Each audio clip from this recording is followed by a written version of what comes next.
EVM क्या चीज है जनाब speaker? evil and vicious machine.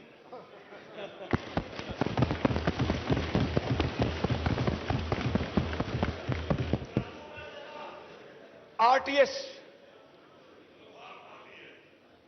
Road transport system वो तो खराब हो गया था 2018 में, जिसके नतीजे में ये धांधली ज़दा हुकूमत मार्ज़े वजूद में आई। अब ये रोड ट्रांसपोर्ट सिस्टम को छोड़कर अब ये ईविल विशियस मशीन पर तकिया किए बैठे हैं। जनाब स्पीकर, मैं आपको ये कहना चाहता हूं कि आप जिस कुर्सी पर बराजुमान हैं और आपकी जिम्मेदारी, आपका ओहदा इस बात का मुतकाजी है और यकीनन इस मुअज़्ज़ज़ ऐवान में तमाम ऑनरेबल मेंबर से ज्यादा जिम्मेदारी आपकी है।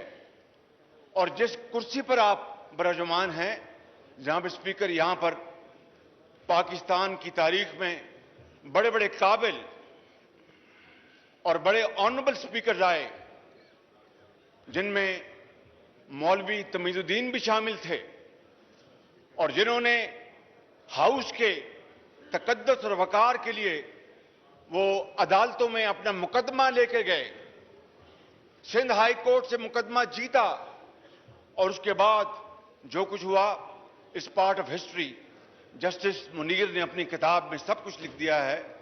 मैं आपका वक्त उसके ऊपर ज़ाया नहीं करना चाहता।